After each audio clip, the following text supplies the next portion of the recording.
దేవుని ఆశ్చర్య కార్యములు చూడరండి. కీర్తనలు 66:5. నిన్ను స్వస్థపరచు యెహోవాను నేనే. నిర్గమ 15:26.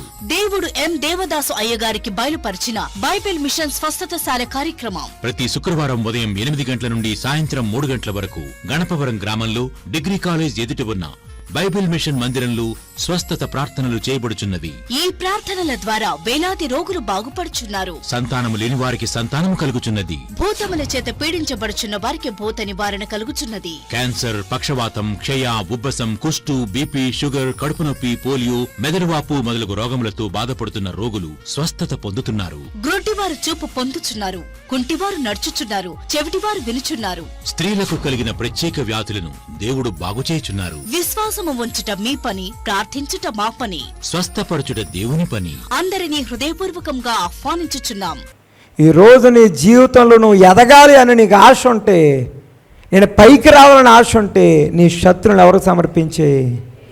అంతేగా నా పర్సనల్గా తీసుకుంటా, నేను చూసుకుంటా, నాకు నచ్చినట్టు నేను చేసుకుంటా అని అన్నాం అనుకున్నా, మన జీవితం అక్కడ ఆగిపోద్ది. మన ఎదగం ఇంకా మన ఎదుగుదల ఆగిపోద్ది, మన అభివృద్ధి ఆగిపోద్ది. ఇంకా దీని చుట్టూరే తిరుగుతూ ఉంటాం. పగలో ప్రతీకారాల చుట్టూ తిరుగుతూ ఉంటాం. ఎలాంటి పరిస్థితులు చూడట్లేదండి అమ్మా. చాలామంది నిన్ను వల్ల నీ పొరుగు వాడిని ప్రేమించము, క్షమించము అన్నీ అంటారు, కానీ ఏం చేయరు లోపల. ఎవరైనా గబిక్కిన వాళ్ళ పాలన వాళ్ళు బంధువులు, నేను చెప్పాను కదా, బంధువులు ఇక్కడే ఉంటారు. ఎవరైనా ఎదురయ్యారనుకోండి, పెళ్ళిళ్ళు అంటే ఎదురవడం అంటే కావాలని ఎదురవ్వరు, కానీ పెళ్ళిళ్ళలోనూ ఎక్కడో భోజనాల దగ్గర ఏమైపోతుంటారు, వాళ్ళ ముందు పంతులు కూర్చుంటే బళ్ళకు వీళ్ళక్కడ కూర్చుంటాం. అప్పుడు డైలాగులు అన్నమాట, వాళ్ళు చూస్తుంటేనే నాకు తేళ్ళు చెరులు పాగుతున్నట్టు ఉంటాయంటారు. లేకపోతే తిన్నది వాంతే. ఎందుకు చెప్పండి ఇవన్నీను? బీపీ షుగర్లు రేజ్ అయిపోయి, అప్ అండ్ డౌన్ అయిపోయి, షుగర్ డౌన్ అయిపోయి, ఎందుకు ఈ తెప్పలు? దావీదు గారు తను చేసిన పని ఏంటంటే తన శత్రువుని ఎవరికి సమర్పించేశాడు? ఈ రాత్రి ఉపవాస ప్రార్థన సమావేశంలో ఉన్న దేవుని భక్తులారా, దేవుని వాక్యాన్ని వింటున్న వారులారా, దావీదు తన ఎదుగుదలలో తనకు వచ్చిన ఆ శత్రు భయాన్ని అలాగే చేశారు. చాలామంది అనుకోండి, దేవుడు ఏం చేస్తాడు లేని మా శత్రువుల్ని, మేమంటే మాకు ఎలా కావాలని మేము చేసుకుంటాం, దేవుడు ఏం చేస్తారులేని అంటారేమో. దేవుడు ప్రతీకారం తీసుకుంటే ఎలా ఉంటుందో ఒక చిన్నది మీకు చెప్పిన నెక్స్ట్కి వెళ్ళిపోతాను. ఇశ్రాయేలు గురించి అందరికీ తెలుసు కదమ్మా. ఇశ్రాయేలీయుల జనాభా ఐగుప్తు దేశమందు గోషేను ప్రాంతంలో రాను రాను పెరిగిపోవడం బట్టి, యోసేపు ఎరగని క్రొత్త రాజు ఐగుప్తు నేలను ఆరంభించడం బట్టి అతడు ఏమన్నాడు? పుట్టే ప్రతి మగబిడ్డను ఏం చేసేమన్నాడు? చంపేమన్నాడు. మనందరూ తెలిసిన విషయమే. నవమాసాలు మోసి కనినటువంటి ఆ తల్లుల ముందే మగబిడ్డలైన వారిని, పసిబిడ్డలు ఏం చేసేవారు? చంపేసేవారు. భయంకరమైన బాధ, కడుపు కోత. అలాగనే ఎన్ని సంవత్సరాలు ఎన్ని వేల లక్షల మంది పసిబిడ్డలను చంపేశారో మనకు తెలియదు. అలాంటి చంపేస్తున్న టైంలోనే పుట్టాడు ఎవరు? మోషే గారు. మనందరూ తెలిసిందే ఆ విషయం. అంతకు ముందు ఎంతకాలం జరుగుతుందో, అంతకు తర్వాత ఎంతకాలం నడిచిందో మనకు తెలియదు. ఎంతమంది తల్లులు బాధపడి ఉంటారండి? ఎంతమంది తల్లులు బాధపడి ఉంటారండి? పగ తీర్చుట దేవుడు టైం కోసం చూశాడా? కొట్టాడండి ఒక దెబ్బ. ఎప్పుడు? జ్యేష్ఠపుత్రుల వధ. వాళ్ళు కొన్ని సంవత్సరాలుగా చేస్తే వడ్డీతో సహా రాత్రి ఇచ్చేసాడండి దేవుడు. దేవుడు తీర్చే ప్రతీకారం అలాగ ఉంటుంది అన్నమాట. దేవుడు అన్నాడు, ఈ రాత్రి ఐగుప్తు దేవతలందరికీ నేను తీర్పు తీర్చబోతున్నానని చెప్పి రాత్రి సాక్షాత్తు ఆ రోజు హేబేలు రక్తము మొరబెట్టిందంట. ఆ రోజు అందరి తల్లుల రక్తము, వధించబడిన పసిబిడ్డల రక్తము మొరబెట్టింది ఆ ప్రభువుని. ఆయనే సాక్షాత్తు మరణ దూతగా దిగాడు. ఆ రాత్రి పూట తెల్లవారేసరికి శవము లేని ఇల్లు ఒకటైనను లేనందున ఐగుప్తు దేశమందు మహాఘోష పుట్టాను. అందుకని దేవుని ఎప్పుడు కూడా తక్కువ అంచనా కూడా ప్రేమమయుడు, దయామయుడు, కరుణామయుడు అనుకున్నారేమో. చాలా దారుణమైపోతుంది. దేవుని వాక్యాన్ని వింటున్న వారులారా, ఆయన ప్రేమమయుడే కాదంటానికి లేదు, దయామయుడని కాదంటానికి లేదు. కానీ దేవుడు అన్నారు, నేను రోషము కలిగిన దేవుని అన్నారు. ఆయన నేను రోషము కలిగిన ప్రభుని అన్నాడు. కనుక శత్రు భయము కలిగిన వారలారా, మీ శత్రువులను ఎవరికి వదిలేయండి, మీరు వాళ్ళ జోలికి వెళ్ళకండి. ఆ రోజు దావీదు తన శత్రువులను ఎవరికి వదిలేశాడు? దేవునికి వదిలేశాడు, ప్రభుకు వదిలేశాడు. అలా కాబట్టి శత్రు భయాన్ని జయించగలిగాడు. ఇప్పుడు చెప్పండి, దావీదు గారి యొక్క ఎదుగుదలలో ఎదురైన మొదటి భయము ఎలా జయించాడు? తన శత్రువులను దేవునికి అప్పగించుడు ద్వారా. రెండవది, దావీదు గారి జీవితంలో ఎదురైన భయాలేంటో చూద్దాం. కీర్తన గ్రంథం 119వ అధ్యాయము 39వ వచనం చదవండి. కీర్తన 119:39. నీ న్యాయ విధులు ఉత్తమములు, నాకు భయము పుట్టించుచున్న నా అవమానమును కొట్టివేయము. దేవుని స్తోత్ర.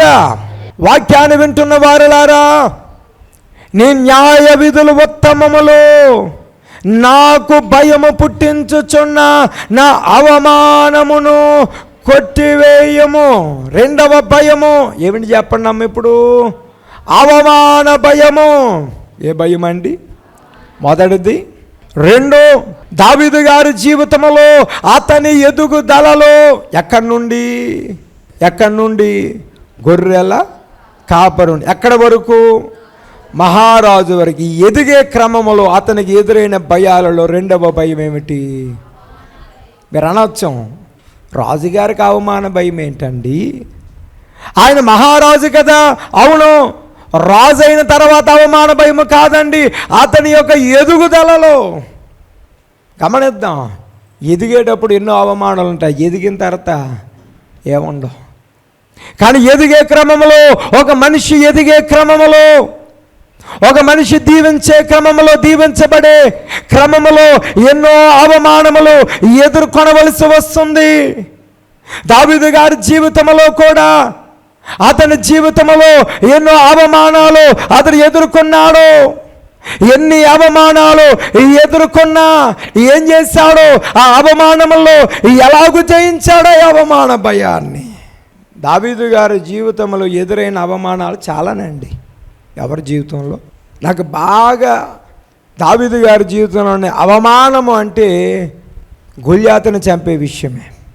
ఎవరి విషయం అంటే చాలా సందర్భాల్లో అన్నలు అవమానించిన సందర్భాలు ఉన్నాయి, కన్న తండ్రి అవమానించిన సందర్భాలు కూడా ఉన్నాయి. దేవుడు సమూయేలు ప్రవక్తతో, నీవు బెత్లెహేము వెళ్ళి యెష్షయి కుమారులు ఒకరిని నాకు రాజుగా అభిషేకించన్నారు.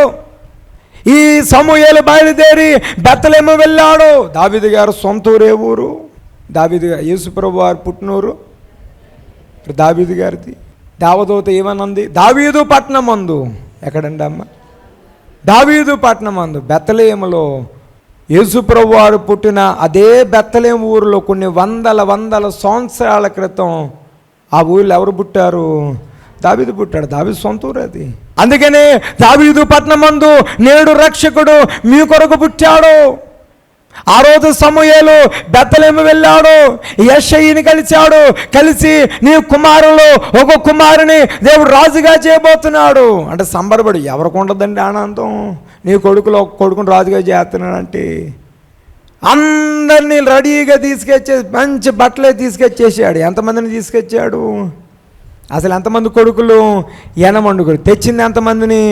7. ఎవరిని వదిలేశాడు? దావీదును వదిలేశాడు. దేవుడు ఎవరిని కూడా ఇతడన్న మాట రానకుండా ఇతడు కాదు 7 అయిపోయారు. అప్పుడు సమూయేలు అడుగుతున్నాడు, ఆయన వీరైనా ఇంకా ఎవరు ఉన్నాడులేండి. కరసాడు వాడు. ఎక్కడున్నాడు? అరది అవమానం కాదా? కన్న తండ్రి ద్వారానే దావీదు అవమానము పొందినట్టు కాదా? అంటే తన తండ్రి దృష్టిలోనే తన కుమారుడైన దావీదుకు విలువ లేదు, కానీ దేవుడు దావీదుని ఎన్నుకున్నారు. ఇలాగ చాలా అవమానాలు, అవన్నీ పక్కన పెడితే గొల్యాతును చంపే విషయంలో దావీదు నేను చంపుతానని చెప్పి ముందుకెచ్చాడు. నేను చంపుతాను. మొత్తం అన్నీ దిగేసేసారండి. మొత్తం డాలు గడ్గా మొత్తం అన్నీ ఈటే కవచాలు అన్నీ వేసేసారు. ఈయన బరువు కన్నా ఆ బరువులు ఎక్కువైపోయి ఈయనకి. నాకేం వద్దయ్యా, నా మాట నన్ను వదిలేయండి, నా వేలో నేను చంపుతానన్నాడు. అన్నీ తీసేశారు. ఏం పట్టుకున్నాడు? అయ్యా ఒడిసెలా ఏం పట్టుకున్నాడు అంట? వాక్యాన్ని వింటున్న వారులారా, గత కొన్ని రోజులుగా అక్కడ యుద్ధ భూములు, అటు ఫిలిస్తీన్లు ఉన్నారు, ఇటు ఇశ్రాయేలీయులు ఉన్నారు. యుద్ధం మాత్రం జరగట్లే. వారు కేకలు వేస్తున్నారు, సవాలు విసురుతున్నారు, అందులో ముఖ్యుడైన గొల్యాతు. కానీ ఇటు నుంచి ఎవరు వెళ్ళి సాహసం చేయట్లేదు. అలాంటి సమయంలో దావీదు తిరిగాడు బరిలోనికి. ఏం పట్టుకొని అంటే అందరూ చెప్పాలి, ఒడిసెలు పట్టుకొని దిగాడు. ఎవరు చూస్తున్నారు? గొల్యాతు. ఇటు ఎల్ల నవ్వుతున్నారు, ఎల్లో నవ్వుతున్నారు, ఎల్ల సైన్యం నవ్వుతున్నారు. ఒరే, మనం ఇన్ని యుద్ధాలు చేసాం, మనం ఇంతమందిని చంపాం, మనం పెద్ద వెళ్ళడానికి వెనక ముందు ఆలోచిస్తుంటే కనీసం వయసు లేదు, ఏమి లేదు, ఒడిసిలు అట్టుకుని ఎవరిని చంపడానికి వెళ్తున్నాడు. పైగా గొల్యాతుని సామాన్యుడా అని వీరు నవ్వుతున్నారు. అన్నలో అందరూ కలిసి. అటువైపు ఉన్న వారైతే ఇంకా చెప్పనక్కర్లే. వీళ్ళైతే లోపల నవ్వుకున్నారేమో, కానీ వాళ్ళైతే ఇంకా బయటికే. పైగా ఈయనేం చేస్తున్నాడు? ఈయన దావీదు గారు రాళ్ళు ఏరుతున్నాడు. ఏం ఏరుతున్నాడండి? ఏమన్నాడని గొల్యాతు? నేనేమైనా కుక్కను అనుకున్నావా? ఏం ఏరుతున్నావు? రా, నువ్వు నాకు దొరకవా? ఏ కీలు కాకీలు ఏం చేస్తాను? ఇరిసేస్తాను నేను. రా నువ్వు. ఎన్ని రకాలుగా అవమానిస్తున్నా ఆ అవమాన భయము ఏదైతే దావీదులో ఉందో, ఆ దావీదులో ఉన్న ఆ అవమాన భయాన్ని ఎలా జయించాడు అని అంటారా? ఆ అవమానములో ఆ దావీదు దేవుని వైపే చూశాడు. ఎవరి వైపు? దేవుని వైపు చూడగా దేవుడు అతనిని ఎలాగని, ఎక్కడ ఏ విధముగా కొట్టాలో దేవుడు చూపించాడు నొసల్ని. వాక్యాన్ని వింటున్న వారులారా, ఇక్కడున్న వారిలో ఎందరైతే అవమాన భయమును కలిగిన వారికి ఉన్నారో, బంధువుల ద్వారా అవమానము, రక్త సంబంధాల ద్వారా అవమానము, ఇరుగు పరుగు వారి ద్వారా అవమానము, నాన్నవారు వారి ద్వారా అవమానము, ఎందరి ద్వారా. నేను అది అంటున్నాను. దావీదు అవమాన భయం అంటే, దావీదు గారు రాజుగారు కదండి, ఆయన ఎవరు?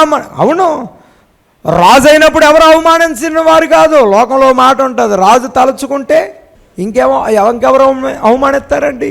నేను అంటున్నది ఈ గొర్రెల కాపరి నుంచి ఎక్కడి వరకు అయ్యే క్రమములో అతని ఎదుగుదలలో అతనికి ఎదురైన భయాలు ఇది ఎన్నవది. ఎన్నో అవమానాలు జయించగలిగితే, చాలామంది అవమానాలు జయించలేక సూసైడ్ చేసి చచ్చిపోవాలి కొంతమంది ఉంటారు. ఎదురవుతాయి అవమానాలు అనేవి. ఒక మనిషి ఎదుగుదలలో ఎన్నో ఎదురవుతాయి. వారు అవమానించారను, వీరు అవమానించారను. చాలామంది ఆత్మహత్యలు చేసుకుని చనిపోయేవారు. ఈరోజు మానవులండమ్మ, మనుషులు ఎంత ఆత్మాభిమానంతో బతుకుతున్నారంటే, తెల్లవారితే వారు పరువు పోతుంది, తెల్లవారితే నలుగురు 4 రకాలుగా వారి గురించి మాట్లాడుకుంటారంటే, ఆ రాత్రి చనిపోనైనా చనిపోతారు తప్ప తెల్లరాను. అంత ఆత్మాభిమానంతో మనుషులు ఈ రోజులు బతుకుతున్నారు. కానీ ఆ రోజు దావీదు గారు, అతనికి ఎదురయ్యాయి అవమానాలు. ఆ అవమానాలలో అతడు వెనకకి తిరిగి పారిపోలేదు, అతడు వెన్ను చూపించలేదు. అయ్యో, ఇంతమంది ఇన్ని రకాలుగా అంటున్నారంటే నేను బహుశా యొక్క గొల్యాతును చంపలేనేమో. మనోళ్ళు 4 మాటలు వేసారు అనుకున్నామ్మా, కాన్ఫిడెన్స్గా ఉన్న వాళ్ళు కూడా ఏమొచ్చేద్ది? అవిశ్వాసం వచ్చేద్ది. ఇటు నవ్వుతున్నారు, అటు నవ్వుతున్నారు. కానీ ఈ అవమానములలో దావీదు మాత్రం ఇటు చూశాడు. ఈరోజు ఎందరూ అవమానించిన, ఎందరూ ఎన్ని రకాలుగా నిన్ను అవమానించిన, నీ అవమానములో నువ్వు చూడాల్సింది ఎవరి వైపు? దేవుని వైపు. ఎవరి వైపు చూడాలండి? దేవుని వైపు. ఆ రోజు దావీదు ఎవరి వైపు చూస్తాడు? దేవుని వైపే చూస్తాడు, ఆ ప్రభు వైపే చూస్తాడు. నొసలను దేవుడు చూపించగా 5 రాళ్ళు తీశాడు. ఒక రాయితో, ఏంటండి అమ్మ, ఒకే ఒక్క రాయితో వేగముగా తిప్పాడు. ప్రభువును తలంచుకున్నాడు. ఆ ప్రభు వైపే చూస్తూ ఒకే ఒక్క రాయితో పడగొట్టాడండి. ఒక్కసారిగా ఆజానుభావుడైన గొల్యాతు నేలకు వరగగానే యుద్ధభూమంతా కూడా నిశ్శబ్దమైపోయింది. పిన్ డ్రాప్ సైలెంట్ అయిపోయింది. ఎవడ మాట్లాడలే. ఇటు కేకలేశారు, ఇటు నవ్వారు, ఇటు అవమానించారు, అటు అంతే. ఎప్పుడైతే గొల్యాతు నేలకు వరిగాడో ఎవరు మాట్లాడలేదు. ఇప్పుడు అవమానించమని చెప్పండి, ఇంకో 2 రాళ్ళు ఉన్నాయి, ఇంకా 4 ఉన్నాయి. ఒక రాయి అయింది అక్కడ, ఇంకో 4 రాళ్ళు ఉన్నాయి. ఇప్పుడు అవమానించమని చెప్పండి. ఈరోజు వాక్యాన్ని వింటున్న వారలారా, అవమానించుచున్న వారికి దావీదు తన నోటితో సమాధానం చెప్పలే. ఈరోజు మన వాళ్ళందరికీ తొందర అదే. అవమానించిన వాళ్ళందరికీ దేంతో సమాధానం చెప్తారు? నోటితో సమాధానం చెప్పేస్తుంటారు. కానీ దావీదు తన చేతలతో సమాధానం చెప్పి. వాక్యాన్ని వింటున్న దేవుని భక్తులారా, ఎవరైతే అవమానించే వారికి నోటితో సమాధానం చెప్పాలనుకుంటారో వారు అజ్ఞానులు, వారు జ్ఞానము కలిగిన వారు కాదు, వారు దేవుని వెంబడించుచున్న వారు కాదు, దేవునిపై ఆధారపడుతున్న వారు కాదు. కానీ ఆ రోజు దావీదు ఏమాత్రం తొందరపడలేదు. ఎన్ని రకములుగా అంటూ ఉన్నా అతడు తనకు కలిగిన అవమాన భయములలో దేవుని వైపు చూచాడు, దేవుని వైపు చూచాడు. ఈరోజు ఉపవాస ప్రార్థన కార్యక్రమంలో పాల్గొంటున్న దేవుని భక్తులారా, ఎందరో మిమ్మల్ని అవమానిస్తూ ఉన్నా, ఎన్ని అవమాన భయాలు మిమ్మల్ని వెంటాడుతూ ఉన్నా, ఆ అవమాన భయములు ఎవరి వైపు చూడండి? దేవుని వైపు, దేవుని వైపు, దేవుని వైపు. జయించాడండి, జయించాడు దావీదు. ఆ తర్వాత కాలంలో ఎంత యుద్ధశూరుడైపోయాడమ్మ దావీదు. వారికి తెలియని విషయం ఏమిటంటే, రాబోయే కాలములో ఇదే బాలుడు మహాయుద్ధ వీరుడు అవుతాడు. నేను మందిరం కడతానంటే దేవుడు ఏమన్నారండి? నువ్వు కట్టద్దన్నారు. నీ చేతులు రక్తముతో ఏం చేయబడ్డాయి అంటే ఎన్ని వందల లక్షల మందిని చంపాడు చూడండి దావీదు. అలాంటి దావీదు తాను రాజైన తర్వాత ఏదైనా ఒక రాజ్యం మీదకి యుద్ధంకి వెళ్తున్నాడు అంటే గడగడ గడగలాడిపోయేవారు రాజ్యం. మ్యాక్సిమం లొంగిపోవడానికి చూసేవారు. లొంగితే కనీసాలు రాజ్యం పోయినా ఏం దక్కుతాయి? ప్రాణాలు దక్కుతాయి. కాదు కూడదని చెప్పేసి దావీదుకి ఎదురెళ్తే మాత్రం ఏమి దక్కదు. అలాంటి దావీదు ఒకప్పుడు బాలుడుగా ఉన్నప్పుడు నవ్వారు అందరూ హేళన చేశారు. ఈరోజు ఎదిగే క్రమంలో అవమానాలు ఎదురవుతాయి. ఎదిగే క్రమంలో ఒక మనిషి ఎదిగే క్రమంలో ఉన్నత స్థితికి చేరే క్రమంలో ఎన్నో అవమానాలు ఎదురవుతాయి. కానీ ఆ అవమానాలన్నిటికీ నోటితో సమాధానం చెప్పుకుంటూ పోదామంటే ఆ మనిషి అక్కడ ఆగిపోతాడు. దావీదు అదే పని చేశాడు. తన అవమానములను దేవుని వైపు చూశాడు. ఎన్నో భయము. మొదటిది ఎలా జయించాడు? తన శత్రువులను దేవునికి సమర్పించడం ద్వారా. రెండవ భయము అవమాన భయము. ఎలా జయించాడో? తన అవమానముల దేవుని వైపు చూచడం ద్వారా. ఇక మూడవ భయం ఏంటో చూద్దామండి. బైబిల్ గ్రంథములు ఇర్మియా గ్రంథము 42వ అధ్యాయము 16వ వచనము. ఇర్మియా గ్రంథము 42:16. మీరు భయపడుచున్న ఖడ్గము అక్కడను ఐగుప్తు దేశమునే మిమ్మును తరిమి పట్టుకొనును దేవుని స్తోత్ర. ఆ కంటిన్యూషన్గా వెళ్ళినా సరే అక్కడ వ్రాయబడినటువంటి ఆ కాన్సెప్ట్, ఆ మాటలు గమనించగలిగినట్లయితే ఐగుప్తు దేశమునే మిమ్మల్ని పట్టుకొనును అనగా ఆ రోజు ఇశ్రాయేలీయులైన వారి జీవితంలో ఎదురైనటువంటి భయాలలో అతి పెద్ద భయం ఏదైనా ఉందంటే కరువు భయము. ఏ భయం అండమ్మా? కరువు చుట్టూ వారి జీవితాలు తిరిగాయి. ఈరోజు వాక్యాన్ని వింటున్న దేవుని భక్తులారా, కరువు భయము. ఈ మాట వినగానే బహుశా చాలామంది అనుకుంటారు, అయ్యగారు మాకు శత్రు భయం ఉందేమో కానీ, అవమాన భయం ఉందేమో కానీ ఏ భయం లేదు మాకు, కరువు భయం లేదు. తినటానికి తిండి ఉంది, ఉండటానికి ఇల్లు ఉంది, కట్టుకోవడానికి బట్ట ఉంది. మాకైతే దేవుని కృపను బట్టి కరువు భయం అయితే లేదని. దేవుని వాక్యాన్ని వింటున్న వారులారా, ఏది నీ జీవితంలో ఇంకా చాలామంది అంటారు, అయ్యగారు అన్నీ అయిపోతున్నాయండి అయ్యగారు నా జీవితంలో 1-2 ఉన్నాయండి అయ్యారు, అవి మాత్రం జరగట్లేదండి అయ్యగారు. ఆ 2 నిమిషాలు మాత్రము నాకు జరగట్లేదు. ఎందుకు అర్థం కాదు. అన్నీ అయిపోతాయి. నేను ఈ అంశం పెట్టుకుంటే చాలు, నేను ఏ అంశం పెట్టుకున్నా అన్నీ అయిపోతాయి. కానీ 1-2 నాకు ఉన్నాయిలేండి అయ్యారు, ఒక 2 అంశాలు. అవి మాత్రము ఎన్ని సంవత్సరాలు అయినా సరే అవి ఏమవట్లే. అదే కరువు.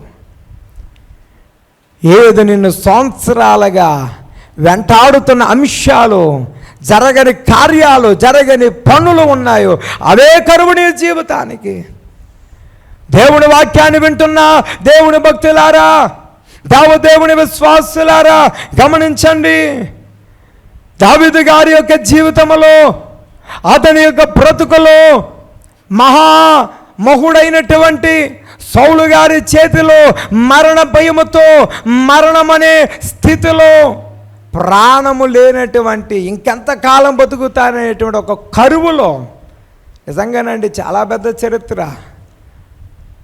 ఇతడు వెళ్ళి యోబు ప్రాంతంలో దాక్కుంటాం. అక్కడ దోయేగు ఇతను చూసేమో రాజుగారు చెప్పడం, వాళ్ళని పిలవమంటాం. వాళ్ళేమో కొంచెం దావీదు గారు సభ్యుడిగా పిలవడం, యాజక ఆ గ్రామాల్లో ఉన్నటువంటి 85 మంది ఎంతమందినో ఒక్కసారిగా ఈ దోయేగే చంపేయడం. ఆ తర్వాత యాజకుల పట్టమైన టోబు దగ్గరికి వెళ్ళి అక్కడ చిన్నలను పెద్దలను ప్రతి జంతువును దావీదును చంపే క్రమంలో 100,000 మందిని చంపేయడం. ఎంత రక్తపాతం జరిగిందండి దావీదును చంపే క్రమంలో. దేవుని వాక్యాన్ని వింటున్న వారులారా, దావీదు గారి యొక్క జీవిత కాలములో, అతని యొక్క జీవిత కాల సమయమునందు అతని కరువు అనేది ఏదైనా ఉందంటే, అతని పుట్టిక కానుండి మరణము వరకు అతని కరువు వంటి జీవితాలు ఎన్నో స్థితులు అతని గతంలో పడుండొచ్చు. మనం అనుకున్నాం ఎండకు ఎండి, వర్షానికి తడిచి, మంచుకు నాని, ఉండటానికి పెద్ద కుటుంబమే కానీ ఒక వెలువేయబడిన వాడిగా, ఉండటానికి అన్నలు ఉన్నా, తండ్రి ఉన్నా, దేవుని వాక్యాన్ని వింటున్న వారులారా ఒక కరువులో బ్రతుకుచున్నవాడిగానే బ్రతికాడి దావీదు. ఒక కరువులో ఉన్నవాడు కానీ మీరు చూసుండొచ్చండి. ఆ రోజు దావీదు, మీరు బైబిల్ గ్రంథం మీరు గమనించగలిగితే, దేవుడు పిలుచుకున్నప్పుడు దావీదు పరిగెట్టుకుని వస్తూ ఉన్నప్పుడు అతని యొక్క వస్త్రధారణ, అతని పరిస్థితి, అతనికి జుట్టు, ఆ విధానము శుద్ధి శుభ్రం లేక తలంతా గడ్లగట్టేసినట్టు, ఎండకు ఎండి, వర్షాన్ని తడిచి, మంచుకు నాని ఎలా బడతలాగా ఉన్నాడండి. ఎవరు ఉండటానికి అన్నలు ఉన్నారు, తండ్రి ఉన్నాడు, కానీ దేవుడు అతను ఏం చేస్తున్నారు? పొగుడుతున్నారు. అతని తల వెంట్రుకలు పొగుడుతున్నారు, అతని వస్త్రమును, అతని యొక్క స్వరూపమును పొగుడుతున్నారు. ఆయన ఈరోజు వాక్యాన్ని వింటున్న వారులారా, ఏ కరువు మనల్ని వెంటాడినా, అది ఏ విధమైన కరువైనా కానివ్వండి, ఏ కరువు వెంటాడుతూ ఉన్నా, ఆ రోజు దావీదు మాత్రము ఎవరిని విడిచిపెట్టలేదు? దేవుని విడిచిపెట్టలేదు, ప్రభువుని విడిచిపెట్టలేదు. దేవుని స్తోత్ర. దావీదు గారి యొక్క జీవితంలో అతడు ఎన్నడూ కూడా ప్రభువుని విడిచిపెట్టిన వాడు కాదు. దావీదు గారి జీవితంలో ప్రార్థన కన్నా ఏది ఎక్కువ? అయ్యా, ఎక్కువ స్థితి కూర్చిన ప్రాధాన్యత ఎక్కువ కనబడుతూ ఉంటుంది. ఎంతో దేవునికి స్థుతి చేయుటలో ముందుండేవాడు. ఏముందండి దావీదు గారి దగ్గర?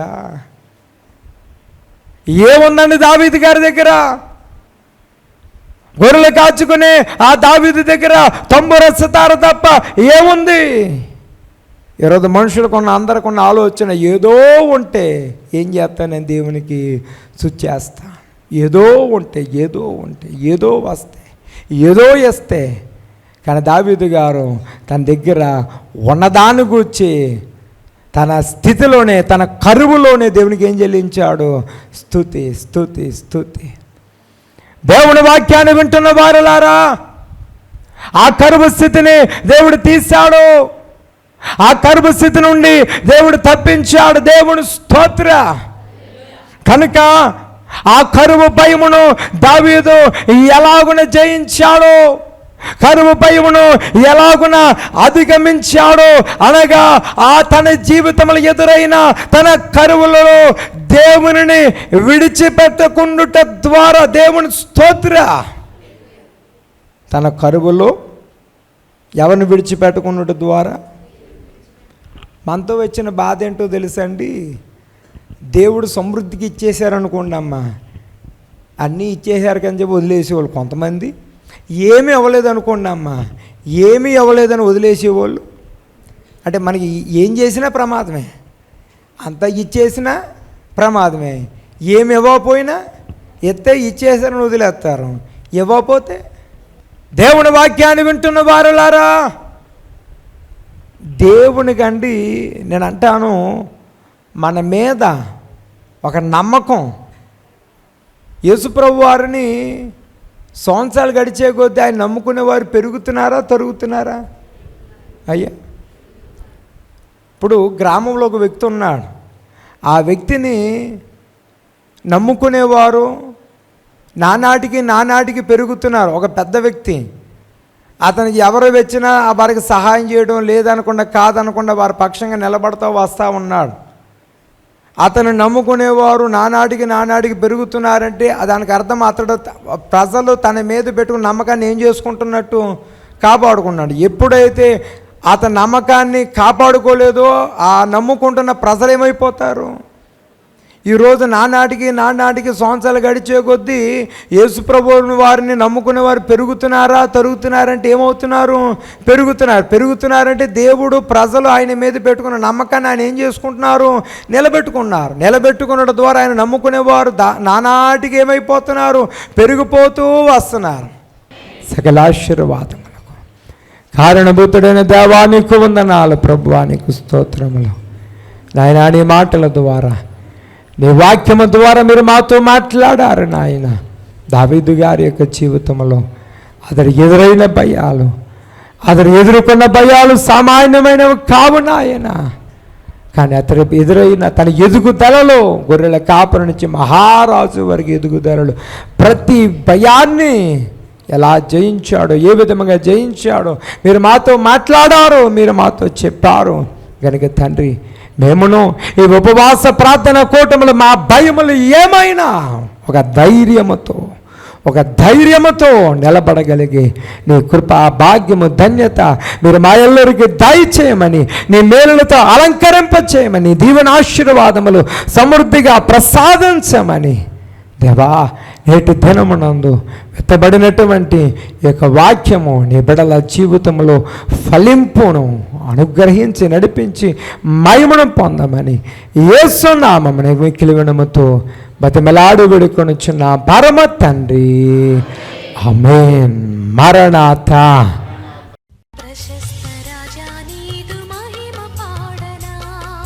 దేవుని ఆశ్చర్య కార్యములు చూడరండి. కీర్తనలు 66:5. నిన్ను స్వస్థపరచు యెహోవాను నేనే. నిర్గమ 15:26. దేవుడు ఎం దేవదాసు అయ్యగారికి బయలుపరిచిన బైబిల్ మిషన్ స్వస్థతశాల కార్యక్రమం ప్రతి శుక్రవారం ఉదయం 8 గంటల నుండి సాయంత్రం 3 గంటల వరకు గణపవరం గ్రామంలో డిగ్రీ కాలేజ్ ఎదుట ఉన్న బైబిల్ మిషన్ మందిరంలో స్వస్థత ప్రార్థనలు చేయబడుచున్నవి. ఈ ప్రార్థనల ద్వారా వేలాది రోగులు బాగుపడుచున్నారు. సంతానము లేని వారికి సంతానము కలుగుచున్నది. భూతముల చేత పీడించబడుచున్న వారికి భూత నివారణ కలుగుచున్నది. క్యాన్సర్, పక్షవాతం, క్షయ, ఉబ్బసం, కుష్టు, బీపీ, షుగర్, కడుపు నొప్పి, పోలియో, మెదడువాపు మొదలగు రోగములతో బాధపడుతున్న రోగులు స్వస్థత పొందుతున్నారు. గ్రుడ్డివారు చూపు పొందుచున్నారు. కుంటివారు నడుచుచున్నారు. చెవిటివారు వినుచున్నారు. స్త్రీలకు కలిగిన ప్రత్యేక వ్యాధులను దేవుడు బాగుచేయుచున్నారు. విశ్వాసము ఉంచుట మీ పని, ప్రార్థించుట మా పని. స్వస్థపరచుట దేవుని పని. అందరినీ హృదయపూర్వకంగా ఆహ్వానించుచున్నాం.